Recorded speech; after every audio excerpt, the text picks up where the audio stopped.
Алейкум, қымбаттуу Азат Борбаев YouTube каналының атталуучулары.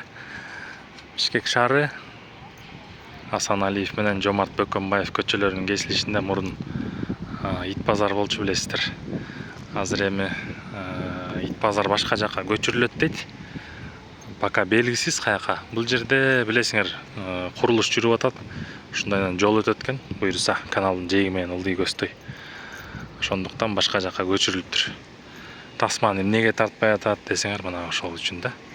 Эми буюрса жаңы жер балким бөлүнүп берилсе, итчилерге жана башка тоок кармагандарга, анда буюрса ошол жерден тасма чыгарып берем. Кудай буюрса. Эми жол салынса, ал деле жаман эмес. Анткени пробка билесиңер, дайыма Лев Толстой, Бөкөнбаев көчөлөрүнүн кесилишинде, Бакамбаев, Лев Толстойлор постоянно пробка болчу билесиңер. Ошону кичине азайтуу максатында салынып атат да.